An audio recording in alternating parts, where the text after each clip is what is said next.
Natural hair colour కోసం చూస్తున్నారా? అయితే Anu's henna and black expert వాడండి. ఈరోజు ఒక డిఫరెంట్ పచ్చడి చేసుకుందామండి. ఉలవలు.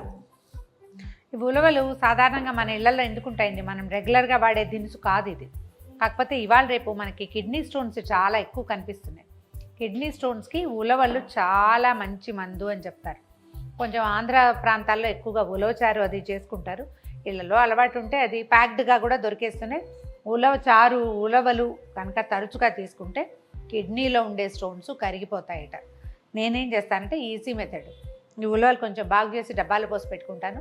ఆకుకూర పప్పులు చేసుకోవాలనుకోండి, మర్నాడు ముందు రోజు రాత్రే అన్ని ఉలవలు నానబెడతా. పొద్దున పప్పు కందిపప్పుతో పాటు ఉలవలు కూడా పడేసి ఉడికించేస్తే అది అసలు ఉలవలు కలిసినాయని కూడా ఎవరికీ తెలీదు. ప్రత్యేకంగా ఏం చేయట్లా, కానీ ఉలవలతోటి పచ్చడి చేసుకుంటే చాలా బాగుంటుంది. పిల్లలు పెద్దలు కూడా తింటారు. అన్నంలోకి ఎక్సలెంట్గా ఉంటుందండి. ఒక కప్పు ఉలవల్ని చక్కగా దోరగా పొడిగా వేయించేసేయండి. వేయించి పెట్టాను. ఇవి నోట్లో వేసుకుంటే కరకరలాడుతూ ఉంటాయి, రుచిగా ఉంటుంది. ఒక కప్పు ఉలవలు అనుకోండి వేయించినవి, దానికి ఒక కప్పు కొబ్బరి, సుమారుగా ఒక 8 నుంచి 10 దాకా మిరపకాయలు పడతాయి. వీటికి పచ్చిమిర్చితోటి చేసుకుంటాం దీన్ని. ఇవి 2, తర్వాత కొద్దిగా ఒక చిన్న 4 రెమ్మలు కొద్దిగా అంతా కొత్తిమీర వేసి గ్రైండ్ చేసేసుకోవాలి. దీన్ని ఏంటంటే మనం చింతపండు వేయకుండా నిమ్మరసంతో చేసుకుంటే బాగుంటుంది. పెద్ద షెల్ఫ్ లైఫ్ ఏమి ఉండదండి. పెద్ద 2-3 రోజులు ఉండి ఏమి నిల్వ ఉండదు. ఒక 2 డేస్, ఇవాళ రేపు అంతే. వర్షాకాలం అయితే ఒక 2-3 రోజులు వేసుకోవచ్చు. ఫ్రిడ్జ్లో పెట్టుకోవటం సేఫ్ సైడ్. ఒక 10-8 మిరపకాయలు చాలు, అంతకంటే పట్టవు. ఇది ఖచ్చితంగా మిక్సీలో చేసుకోవాల్సిన పచ్చడేనండి. ఎందుకంటే ఈ ఉలవల్ని గ్రైండ్ చేయడం కొంచెం కష్టం. ఏం చేద్దామంటే మిక్సీ జార్లో ఉలవలు వేసేద్దాము. ఒకసారి ఇవి కొంచెం గ్రైండ్ అయ్యాక అప్పుడు మిగిలిన కొబ్బరి అవి వేసుకోవచ్చు.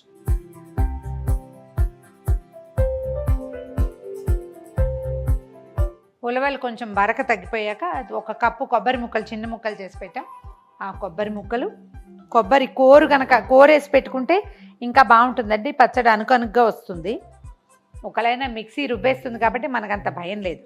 పచ్చిమిర్చి వేసాను, తర్వాత కొత్తిమీర కూడా కడిగేసి శుభ్రంగా క్లీన్ చేసి పెట్టుకున్నాం, అది వేసి దీంట్లో ఏంటంటే సరిపడా నీళ్ళు పోసి మరీ జారుగా కాకుండా గట్టి ముద్దగా రుబ్బుకోవాలన్నమాట.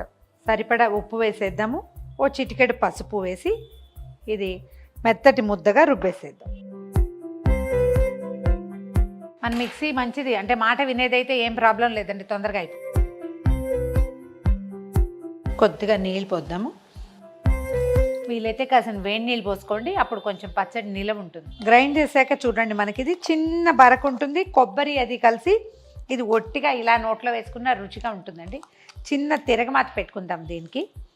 ఏంటంటే తాలింపులో కొద్దిగా ఉల్లిపాయ వేస్తే బాగా రుచిగా ఉంటుంది, టేస్టీగా ఉంటుంది. ఉల్లిపాయ వేగడానికి సరిపడా నూనె వేయండి, అంతకంటే ఆయిల్ ఏం పట్టదు. నూనె కాగాక ఒక చిన్న స్పూను ఆవాలు వేయండి. ఈ ఆవాలు మాత్రమే ఇందులో తాలింపు, ఇంకా ఏమీ లేదు. ఆవాలు చిటపటలాడినాయి. ఒక చిన్న ఉల్లిపాయ తరిగి పెట్టానండి, అది వేసేద్దాము. ఒక రెబ్బ కరివేపాకు కూడా. ఉల్లిపాయ ఎంత సన్నగా తరుక్కుంటే అంత చక్కగా పచ్చడిలో కలిసిపోతుంది.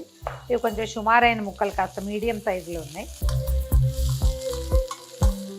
ఒక్క చిటికెడు ఉప్పు చల్లండి, తొందరగా నీరు విడిచి ఉల్లిపాయ వేగిపోవటం కోసం.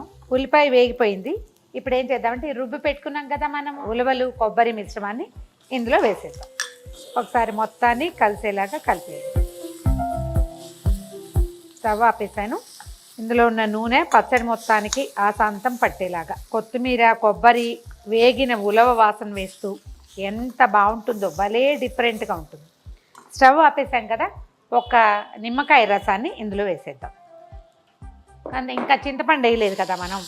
ఒక సన్నటి పులుపు రుచి వాసన వస్తాయి అంతే.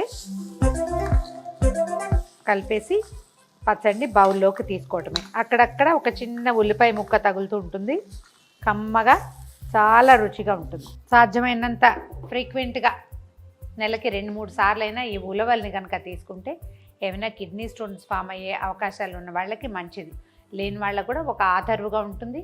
రెండోది, మనకి ఫామ్ అయ్యే అవకాశాలు ఈ రోజుల్లో చాలా ఎక్కువ అని చెప్తున్నారు. అందుకని ఇది ఒక ప్రివెన్షన్గా కూడా యూజ్ అవుతుంది.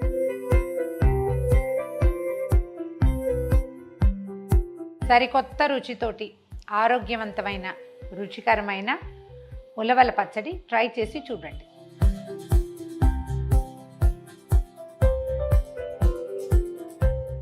ఈ వీడియో కనుక మీకు నచ్చినట్లయితే లైక్ చేయండి, షేర్ చేయండి. మరిన్ని ఇంట్రెస్టింగ్ వీడియోల కోసం సుమన్ టీవీకి సబ్స్క్రైబ్ చేసుకోండి.